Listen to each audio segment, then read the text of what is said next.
Ipanalangin sa aming ina ng mga itinakwil.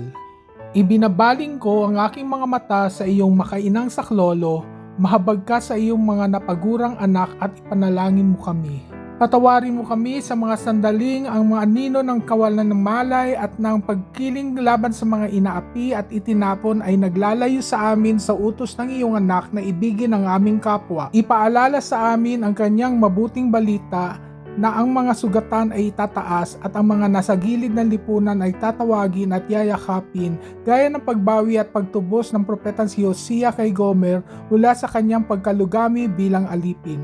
Sinasamo ko sa Diyos na isugo ang Espiritu Santo upang tanglawan kami, upang aming matanto kung saan kami na kanyang bayan ay nagkulang sa katapatan ng pananampalataya. Sa aming kamangmangan kami ay nagdulot ng pagkakabaha-bahagi at nagtaboy sa mga naiba sa amin. Ipagkaloob mo sa amin na mangmahal ang biyaya na palamigin ang aming mga puso at kami ay magbago upang kami ay maging karapat-dapat sa mga pangako ng iyong anak na aming tagapagligtas, si Jesus, siya nawa.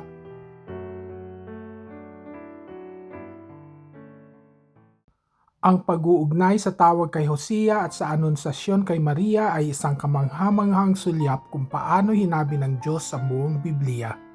Sa unang tingin, tila magkasulungat ang kanilang dalawang tawag. Inutusan ng Diyos si Hosea na magpakasal sa isang babaeng salawahang patutot, isang masakit na larawan ng pagkawasak. Si Maria naman ay isang kabataang birhen na nakatakda ng ikasal, isang larawan ng kalinisan. Gayunpaman, kung susuriing mabuti, makikita ang isang maganda at sadyang pagkakatugma. Madalas lumingon sa mga propeta ng lumang tipan ang mga manunulat ng ebanghelyo upang maunawaan kung sino si Jesus. Nang isalaysay ni Lucas ang kwento ni Maria at ng anghel na si Gabriel, ipinapakita niya sa atin kung paano sinasagot ng Diyos ang matitinding dalamhati na ibinangon ilang daan taon na ang nakalipas sa aklat ni Hosea. Narito ang 4 na magagandang paraan kung paano nagdurugtong ang dalawang kwentong ito na nagpapakita kung paano binabago ng Diyos ang ating pagkawasak tungo sa pag-asa. Una, mula sa isang mabigat na diagnosis tungo sa isang tunay na lunas. Sa parehong kwento, may ginawang napakapersonal ng Diyos. Siya mismo ang nakialam at nagpangalan sa mga bata. Sa Biblia, ang mga pangalan ay may malalim na kahulugan na nagsasabi kung sino ang isang tao at kung ano ang ginagawa ng Diyos sa pamamagitan nila. Ang mga pangalang ibinigay sa mga anak ni Hosea ay naglalarawan ng isang kalunos-lunos na pagbagsak. Sila ay isang masakit na diagnosis ng isang relasyong nawasak. Pinangalanan nila silang Jezreel na tumutukoy sa paghuhukom at nadurog na lakas, Lo-ruhamah na nangangahulugang hindi minahal o walang awa, at Lo-ammi na nangangahulugang hindi kubayan. Ito ang sukdulang larawan ng espiritual na kalungkutan. Sa kwento ni Maria, ang pangalang ibinigay sa sanggol ni Maria ay radikal na nagbaligtad sa trahedyang ito. Sinabi sa kanya ni Gabriel na pangalanan siyang Jesus na ang ibig sabihin ay inililigtas ng Panginoon. Ito ang pastoral na koneksyon. Si Jesus ang direktang lunas ng Diyos sa ating mapait na kasaysayan. Sa pamamagitan niya, ang bawat tao na nakaramdam kailanman ng pagiging hindi minahal ay babalutin ng sukdulang awa. Ang sinumang nakaramdam na siya ay isang tagalabas ay ibinabalik sa tahanan upang maging bahagi ng pamilya ng Diyos. Ikalawa, isang ganap na pagbabago sa kung paano tayo tingnan ng Diyos. Nagsimula ang kwento ni Hosea sa nakapandidiring katotohanan ng isang nawasak na kasunduan. Ngunit nagtapos ito sa isang nakamamanghang pangako ng pagpapanumbalik na direktang tumutukoy sa puso ng ebanghelyo. Ang katuparan, sinabi ni Gabriel kay Maria na ang kanyang sanggol ay tatawaging anak ng kataas-taasan, ang mismong anak ng Diyos. Dahil si Jesus ang tunay na anak ng Diyos, kapag isinandig natin ang ating pananampalataya sa Kanya, nagiging kabahagi tayo sa relasyong yun. Tayo rin ay nagiging mga anak ng Diyos. Ang tahimik na pagtugon ni Maria ng oo sa Diyos ang mismong sandali kung saan ang kamanghamanghang pangakong ito ay nagiging isang katotohanan sa lupa. Ang pangatlo ay ang pagtanggap sa kahihiyan para sa mas mataas na layunin. Parehong tinawag sina Hosea at Maria sa mga hakbang ng pagsunod na nag-iwan ng bahid sa kanilang mga reputasyon. Pareho nilang kinailangang tiisin ang maling pag-unawa ng publiko at isakripisyo ang kanilang kaginhawaan alang-alang sa Diyos. Kinailangang isabuhay ni Osias ang isang kasal na nagdala sa kanya ng panlipunang dungis at pampublikong kapighatian upang ipakita lamang sa isang matigasang ulong mundo kung gaano nasasaktan ang puso ng Diyos sa kanyang di tapat na bayan. Si Maria naman ay isang kabataang babae na ang makahimalang pagbubuntis ay nagmukhang pagtataksil sa mata ng kanyang mga kababayan. Sa kanilang kultura, ang pagbubuntis ng walang asawa ay nagdadala ng napakalaking kahihiyan sa lipunan na tunay na panganib sa buhay. Ang pastoral na koneksyon, ang dalawang lingkod na ito ay kinailangang lumahok sa mga sitwasyong kahiya-hiya sa mata ng mundo. Handa nilang tanggapin ang panlipunang kahihiyan upang maihayag ang kaluwalhatian ng Diyos. Ipinapaalala nito sa atin na madalas gumawa ang Diyos sa pamamagitan ng mga bagay na hinahamak ng sanlibutan.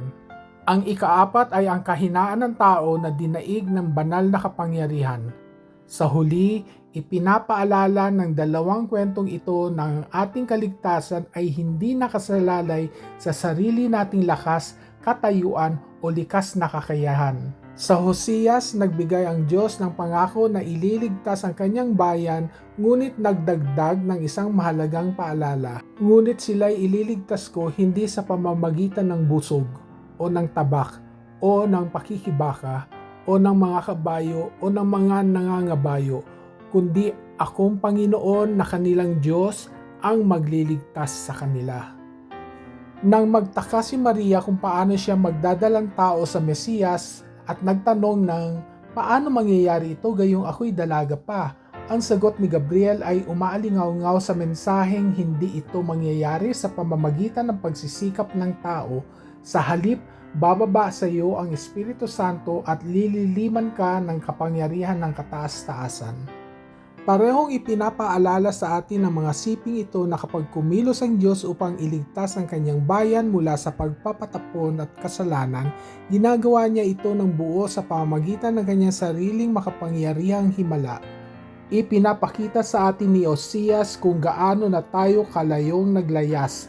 Dinadala naman sa atin ni Maria ang tagapagligtas na siyang nag-aakay sa atin pabalik sa tahanan. Panalangin sa sama-samang pagninilay. Nagtitipon tayo ngayong gabi, dala ang bigat ng ating mga kwento.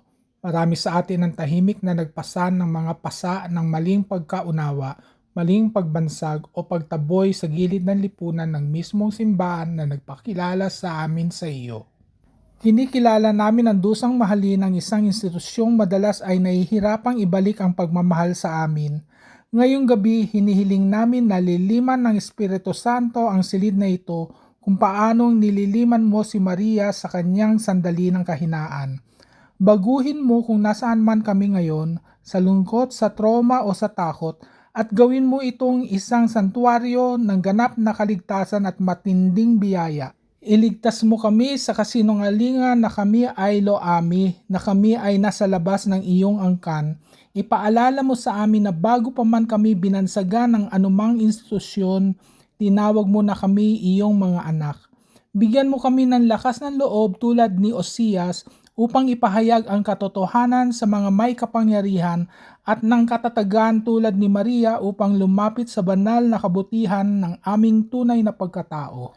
Pagpalain mo ang aming usapan, ang aming mga luha, ang aming tuwa at ang aming magkakasamang katahimikan.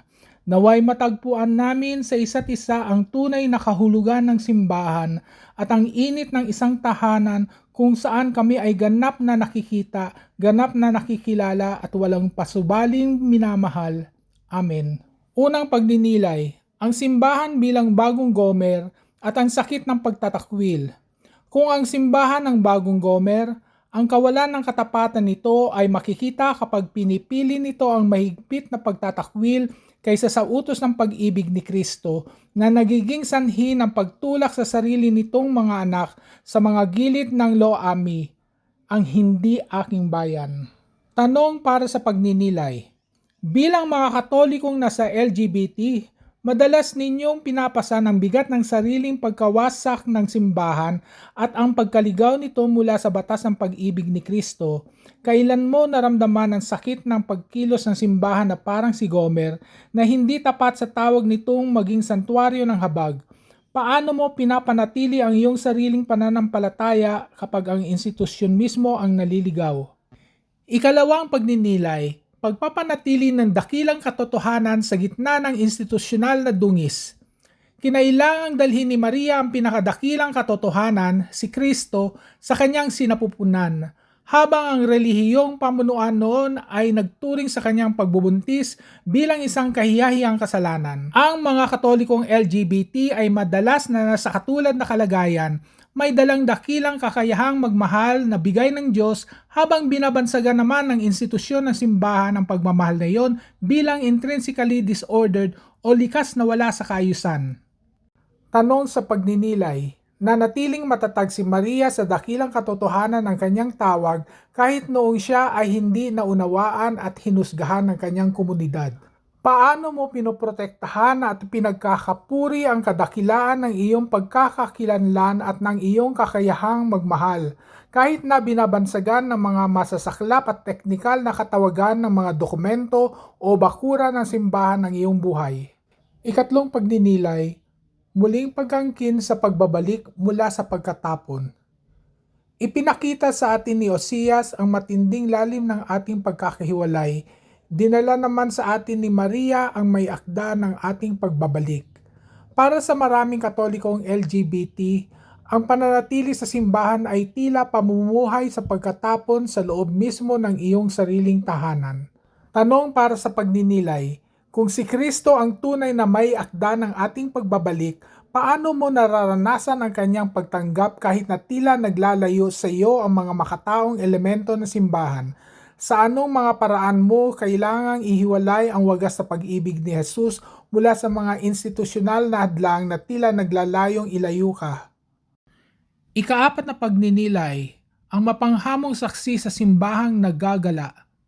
Ang buhay ni Hosea ay isang makapropetang salamin na naglalayong gisingin ang isang di tapat na bayan upang muling makilala ang puso ng Diyos.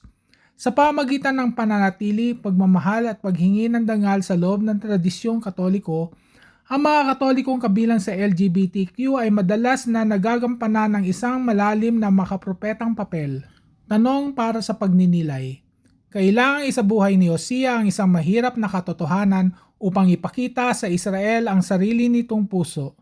Nakikita mo ba ang iyong pananatili bilang isang Katolikong kabilang sa LGBTQ bilang isang anyo ng makapropetang pahayag?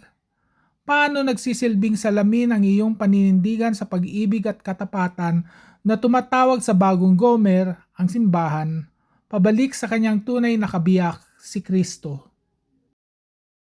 Pangwakas na panalangin. Diyos na maraming pagsubok at ng aming pagbabalik, inilalapit namin sa iyo ang mga alingaungaw ng aming mga usapan, ang mga masiselang na bahagi ng aming puso na nailantad at ang mga banal na katotohanang aming taglay. Salamat sa puwang na ito kung saan hindi namin kailangang itago ang aming mga sugat o ikubli ang aming kakayahang magmahal.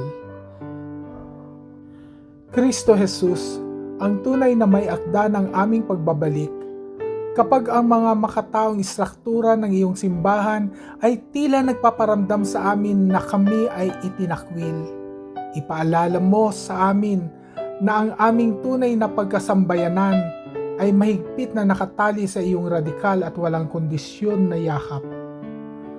Patawarin mo ang mga sandali kung kailan pinili ng iyong mga tagasunod ang mahigpit na pagtatanggi kaysa sa iyong batas ng pag-ibig. Hugasan mo ang bigat ng mga mapanghusgang tatak at panlipunang dungis ng institusyon na nagtatangkang magpaliit sa dakilang katotohanan ng kung sino kami. Espiritu Santo, patnubay at tagapagtanggol, tulad ni Maria, pagkalooban mo kami ng lakas ng loob na protektahan at parangalan ang kabanalan ng aming buhay, sa pagkaalam na ang aming kakayahang magmahal ay refleksyon ng iyong banal na larawan. Punuin mo kami ng lakas ng mga propeta. Kapag nararamdaman namin ang pagod sa pagiging salamin sa isang simbahang naggagala, ipaalala mo sa amin na ang aming pagpapahayag, ang aming pagtitiis, at ang aming katapatan sa sarili ay isang banal na hamon na tumatawag sa iyong bayan pabalik sa puso ng Ebanghelyo. Tipunin mo ang aming mga nagkalat na bahagi, Panginoon. Gawin mo ang mga santuaryo ng habag, ang mga lugar ng aming pagkakatapon. Naway umalis kami sa puwang na ito na may kaalamang kami ay nakikita, kami ay kilala, at kami ay labis at di mababagong minamahal. Hinihiling namin ito sa iyong banal at nagpapagaling na pangalan. Amen.